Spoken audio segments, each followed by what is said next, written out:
किसी ने एक बात कही कि अपने लिए स्वर्ग में धन इकट्ठा करो, जहां ना कीड़ा ना काई बिगाड़ते हैं। यानी कि स्वर्ग में धन इकट्ठा करेंगे तो वहां पे भी ब्याज बढ़ेगा, क्योंकि जमा कर रहे हैं वहां पे पैसा, तो वहां पे ब्याज बढ़ेगा। अब धन कैसा धन है? वो दुनियावी धन तो स्वर्ग में जा नहीं सकता है, तो कैसा धन है? वो धन जो प्रभु हमसे करने के लिए कहता, वो जब हम करते हैं तो समझ लो हम वो धन वहां पे इकट्ठा कर रहे हैं। और फ्यूचर में जब भी हमारा बुरा वक्त आएगा या कोई भी हालात ऐसे आएंगे, तब हम प्रभु से प्रेयर करेंगे और तुरंत वो आत्मिक परिणामों का, रिजल्ट्स का, हमारी हेल्प का वो ब्लेसिंग वाला धन हमें देगा। ये तरीका समझिए। अभी होता क्या है कि लोग, मसीही लोग, आप ही लोग, हम ही लोग, आप में से कितने लोग हैं, होंगे नहीं, हैं जो डेफिनेटली मैं जानता हूं, नाम नहीं ले सकता हूं, बाद में अकेले में उनका नाम ले लूंगा मैं खोमचे में।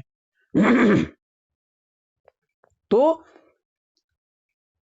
वो सिर्फ मुसीबत के समय में चिल्लाते हैं, पर अपना संबंध वो प्रभु के साथ स्वर्ग में धन इकट्ठा नहीं करते, वो लापरवाह होते हैं।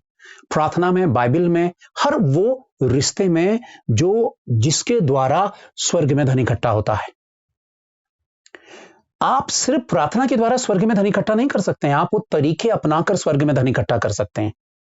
प्रार्थना पे तो आपने मांगा ही मांगा है, दिया कुछ नहीं है। और सबसे बड़ा जो कैरेक्टर है इंसान का, जो कमजोर और सबसे बेकार, लज्जड़, लच्चड़, क्या क्या बोलेंगे, वो देने वाला कैरेक्टर। अब देने में हम मनी माइंडेड हैं, इंसान मनी माइंडेड है, तो देने में वो सिर्फ पैसों की ओर को उसका ध्यान जाता है। ओ, अब ये पैसों की बात करने वाले हैं, और उसमें हमारा दिमाग बहुत तेज चलने लगता है। हाँ, पैसों की भी बात है, पैसों का भी एक हिस्सा है, लेकिन पैसा ही हिस्सा नहीं है, वो तो हमारी हमारी दुनिया में, हमारी जिंदगी में उसकी अहमियत है। परमेश्वर की दुनिया में हर उन चीजों की अहमियत है जो जिसके लिए परमेश्वर हमसे बात करता है। वो अहमियत है हमारे अच्छे व्यवहार की, वो है हमारे अच्छे कार्यों की, वो है हमारे अच्छे स्वभाव की, और वो है अच्छे हेल्प की। कई लोगों को परमेश्वर गिफ्ट देता है, और हम सबके पास वो गिफ्ट होना चाहिए कि हम छोटी छोटी चीजों से दूसरों की जिंदगी में खुशी और प्यार बांटने का कारण पैदा करें। और ऐसे बहुत कम लोग होते हैं जो हर छोटी बड़ी चीजों से दूसरों की हेल्प करते हैं, दूसरों की मदद करते हैं, किसी भी तरीके से देने वाले होते हैं। देना सीखिए, अपनी जिंदगी में देना सीखिए। यीशु मसीह ने जिंदगी दे दी, आप कुछ तो हिस्सा देना सीखिए। अपना समय दीजिए, अपना मन दीजिए, अपनी अपनी सोच दीजिए, अपना जहन उड़ेल कर दे दीजिए। दीजिए, इस दुनिया से कुछ नहीं लेकर जाने वाले। आपने हमेशा हाथ खींच के रखा, और वो हाथ प्रभु के सामने जब फैला तो खाली रहा, क्योंकि आपने दुनिया के हाथों को खाली रखा जब उनको जरूरत थी, तो प्रभु आपके हाथों को खाली रखेगा। क्यों? क्योंकि प्रभु ने कहा, दो तो तुम्हें भी दिया जाएगा। एक सिंपल सा एक फॉर्मूला है। ना खुश होने की वजह क्या है? हम वो तरीके नहीं अपना रहे हैं। आपसे भी होगी, यहां से ठीक चल रहा है।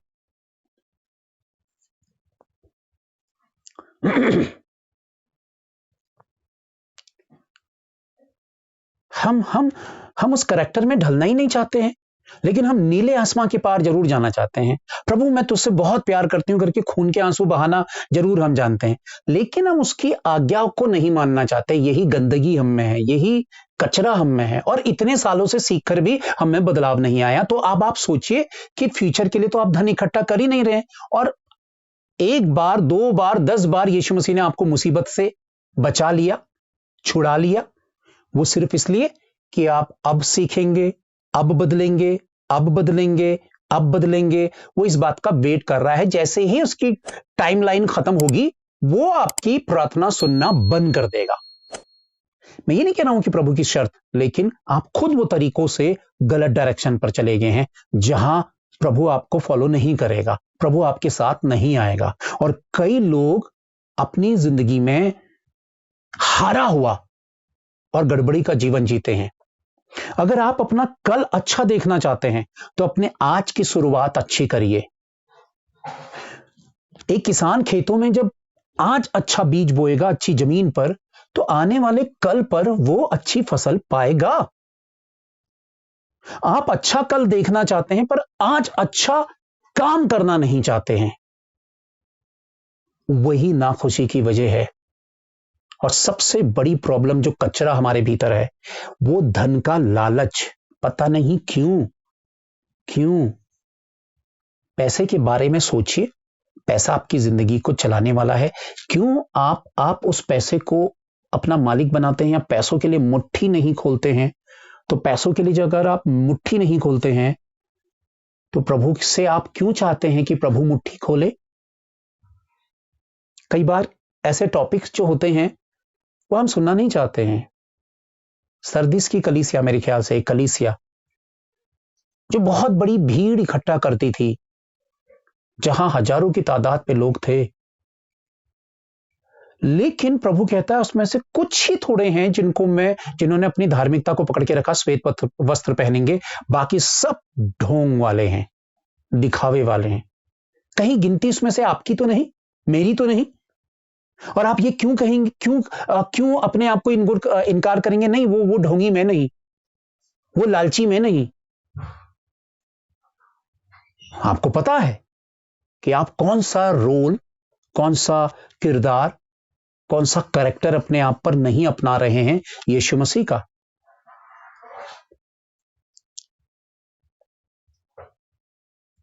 आप दे नहीं रहे हैं और फ्यूचर के लिए झोली फैला रहे हैं, बड़े बड़े अपने हौद बना रहे हैं कि प्रभु से बड़ा बड़ा मांगना है, लेकिन आप रिप्लाई में कुछ नहीं कर रहे हैं। इस बात को समझिए।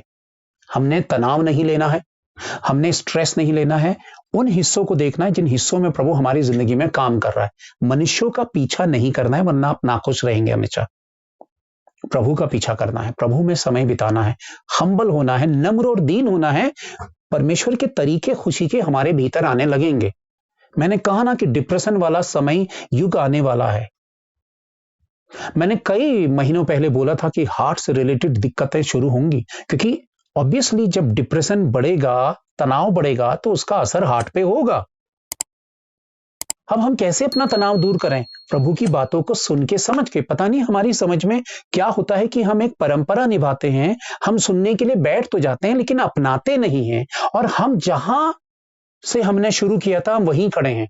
हम ये सोचते हैं कि हमको प्रभु में सालों हो गए हैं, सालों हो गए हैं एक पेड़ को, लेकिन वो बौना ही है, बौना हो गया वो पेड़। हमारी आत्मिकता बौनी हो गई है, क्योंकि हमने जहां से शुरू किया था सालों बाद भी हम वहीं पे अटके हुए हैं। अच्छा है वो इंसान जो प्रभु के तरीकों को अपनाने की कोशिश कर रहा है, क्योंकि वो फ्यूचर देख रहा है। यार, मैं अपना आज बेहतर सुधारूंगा तो कल मेरे लिए पहाड़ टलेंगे और रास्ते खुलेंगे, और प्रभु के साथ मैं महिमा के उस स्थान पर खड़ा होऊंगा जो स्थान प्रभु ने मेरे लिए बना के रखा है, जो मुझे अभी तक नहीं मिल रहा है मेरी कमियों और खामियों की वजह से।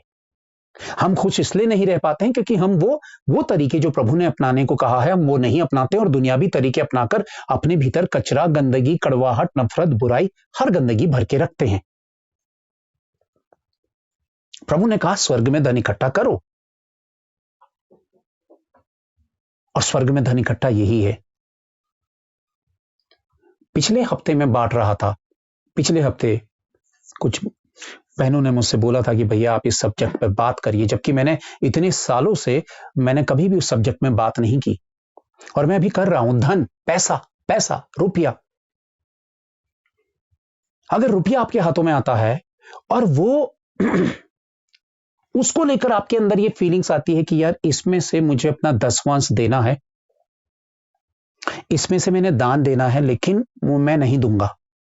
अंदर से तो आएगा, पता तो है। जिसको नहीं पता है वो सीख ले कि आप जो कमाते हैं उसका 10% टाइट बनता है, लेकिन 10% पे ही आपकी गाड़ी ना अटके, आप उससे बढ़कर भी करिए, क्योंकि आप परमेश्वर के राज्य के लिए कर रहे हैं। आप कोई घाटे का सौदा नहीं कर रहे हैं। आप किसी भी शेयर पर अपना पैसा नहीं लगा रहे हैं जो डूब जाएगा। यहां जिंदगी मल्टीप्लाई होगी उस हेवन से। वो 10 वंश बनता है।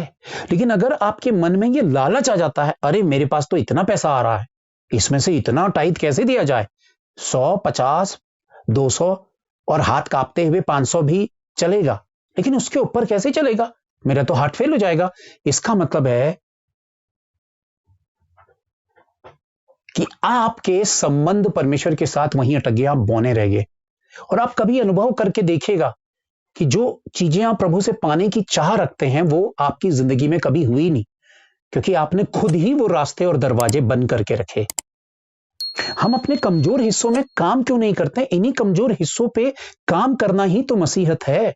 आप जब अगर फेलोशिप का हिस्सा बने हैं तो अपने पे सुधार पाने के लिए, जिंदगी को और कुछ नया सीखने के लिए, उन गड़बड़ियों को दूर करने के लिए और बेहतर स्तर में जाने के लिए। इसीलिए तो ये फेलोशिप है, इसीलिए तो प्रभु का वचन है, ताकि हम में हर दिन हर पल बेहतर सुधार आए। ये परंपरा निभाने नहीं आना है कि कोई मंत्र पढ़कर हम चले गए। हम जहां थे वहीं हम रहेंगे। क्यों परमेश्वर के लोग गुलामी में गए? क्योंकि उन्होंने परमेश्वर की सुनी ही नहीं। परमेश्वर ने दिया पर सुनी नहीं। और आज हम भी अपने मन के, अपनी सोच के, अपने लोभ के, अपने लालच की गुलामी में हैं। कितने परसेंट लोग बहाने बनाते हैं? आप ही में से हैं, आप ही में से हैं। नाम भी बोल सकता हूं, अगर आप कोई लिख के भेज दे तो मैं नाम बता दूंगा अभी कौन कौन है। वो अप्लाई नहीं करना चाहते हैं उन बातों को। क्यों? क्यों? मुझे इसका जवाब दीजिए अभी ऑनलाइन। क्यों अप्लाई नहीं करना चाहते हैं आप? क्यों क्यों सर पे क्या बोलेंगे उसको, सर पे पत्थर क्यों रख दिया, दिमाग पे पत्थर क्यों रख दिया? क्यों अपने लिए गड्ढा खोद रहे हैं? क्यों आगे चलकर आप धोखा उठाने की कोशिश कर रहे हैं? क्योंकि आप धोखा खाएंगे, धोखा खाएंगे। जब तरीका नहीं अपना रहे हैं सही तो आप धोखा खाएंगे, और धोखा खाएंगे ही आप, और इतना बड़ा धोखा खाएंगे कि उससे बाहर नहीं निकल पाएंगे। फिर आप कहेंगे कि हम तो प्रभु में, फिर आप मुझसे सवाल करेंगे, मुझसे कहेंगे। एक फैमिली मुझसे कहती थी, अरे हम तो प्रभु में आगे हैं, अब इतना हम प्रभु में आगे हैं, अब तो हमारे साथ वो नहीं हो रहा। मैंने कहा प्रभु में आके आपने प्रभु पे एहसान किया है? प्रभु ने आप पर एहसान किया है? क्या कर रहे हैं आप प्रभु में आकर? थोपड़ा देख रहे हैं मेरा, या अपने ही थोपड़ा देखते रह रहे हैं? आप कर क्या रहे हैं? आप कितना कदम चले हैं? आप कितना काम किया? आप प्रभु में आगे हैं तो किस पर एहसान किया है? कई लोग ऐसा सोचते हैं, अरे हम तो प्रभु में आगे हैं, अब तो प्रभु ने हम पर अरे आप प्रभु में आएंगे? हमारी हैसियत है प्रभु में आने की? प्रभु जब मुमकिन करता है तब हम प्रभु में आ सकते हैं। एक बहुत बड़ी हमारे लिए ग्रेट बात है प्रभु में अगर हम हैं। ये मत सोचिए कि आप प्रभु में आगे हैं, आए हैं तो क्या, मन नहीं है तो चले जाइए, आपकी चॉइस है। परमेश्वर तो सच्चा परमेश्वर है, ये आपका नसीब है कि आप आए हैं। लेकिन आकर आप जैसा थोपड़ा लेकर आए थे वैसे ही है, बदलाव तो कुछ नहीं है। और अगर बदलाव नहीं है प्रिय भाइयों बहनों, हम परमेश्वर की महिमा को कैसे देख पाएंगे? मुझे बताइए। प्रभु ने हर जगह छोटे छोटे छोटे छोटे छोटे हिस्से रखे हैं। उन रिश्तों के आसपास आप हैं जो बुरे वक्त पे आपके काम आते हैं, जो दर्द और तकलीफ में सबसे पहले आपके साथ खड़े होते हैं। उनसे मुंह मत फेरिए। किन के लिए बात कर रहा हूं? फैमिली मेंबर्स के लिए बात कर रहा हूं, परिवार के लिए बात कर रहा हूं, पड़ोसियों के लिए बात कर रहा हूं, अपने अपने अगवे के लिए कह रहा हूं, मेरे लिए बात कर रहा हूं मैं। हम में कौन सी बेईमानी देखी आपने? हम में आम इंसानों की तरह कमियां हो सकती, लेकिन बेईमानी कौन सी देखी? बेईमानी आप में से कितनों ने देखी? लालची हमें कितना देखा? कोई मुझे सीधे मुंह बात कर सकता है यहां पे अपना माइक ऑन करके? कितने ने हमें लालची देखा, हमें लालच फैलाने वाला देखा? कितनों ने हमें गलत देखा? क्या देखा आपने हमें? फिर आप क्यों नहीं सीखते हैं? हम दिलो जान से, मैं बिल्कुल तैयार नहीं था आज, लेकिन मैंने सोचा नहीं प्रभु, आज का दिन चला जाएगा, मैं बैठूंगा, मैं अपने भाई बहनों से बात करूंगा। शायद आज के दिन क्या पता किसके दिल पर काम हो। सच्चे लोग जिंदगी में, ईमानदार लोग, सच्चा प्यार करने वाले लोग बहुत कम मिलते हैं प्रिय भाइयों बहनों। लाखों लोग आपके इर्द गिर्द आपकी दुनिया में होंगे, हम भी उनमें से एक किसी कोने पर बहुत छोटा सा हिस्सा है।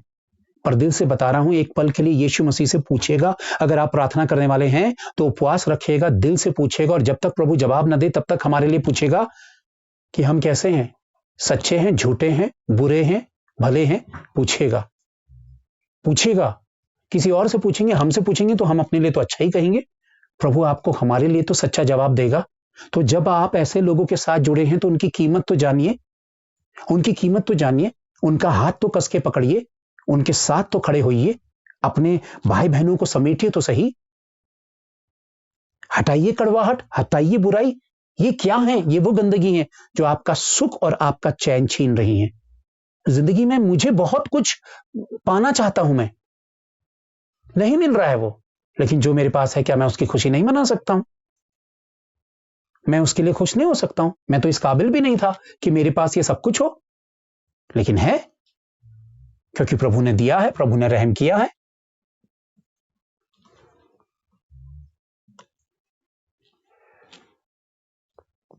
आप लोगों से मैं यही रिक्वेस्ट करना चाहता हूं, तरीका अपनाइए, सीखिए, प्यार बांटने वाले बनिए, नफरत नहीं।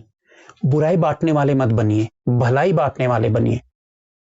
दुनिया वैसे ही कड़वाहट, नफरत, बुराई और टेंशन में जी रही है। ऊपर से हम जले पे नमक छिड़कने वाला काम करेंगे तो हम कैसे मसीह हैं? हम कैसे विश्वासी हैं?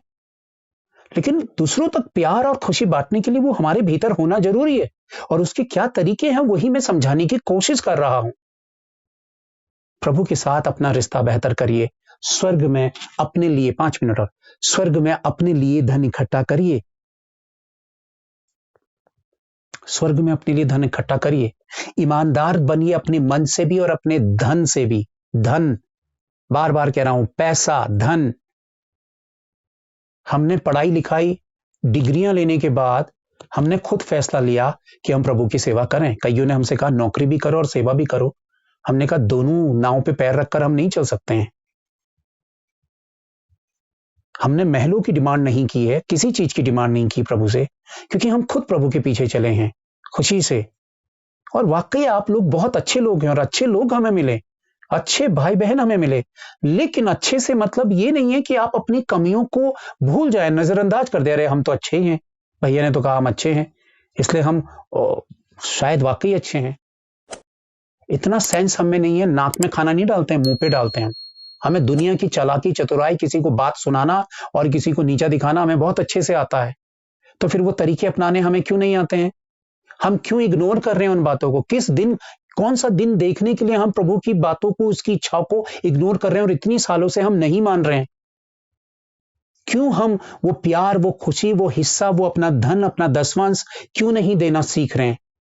क्यों हम उस दिन का इंतजार कर रहे हैं कि कोई कहर ऐसा हमारी जिंदगी में आएगा जहां पर हमारे पास अफसोस होगा, और प्रभु से जब हम कहेंगे कि प्रभु तो ऐसा कर, तो हमने तो स्वर्ग में कोई धन इकट्ठा नहीं किया है, तो हमें कुछ मिलेगा नहीं, जो बोया है वो काटोगे। ये एक ये तरीका है परमेश्वर का, उसने खुद बोला है।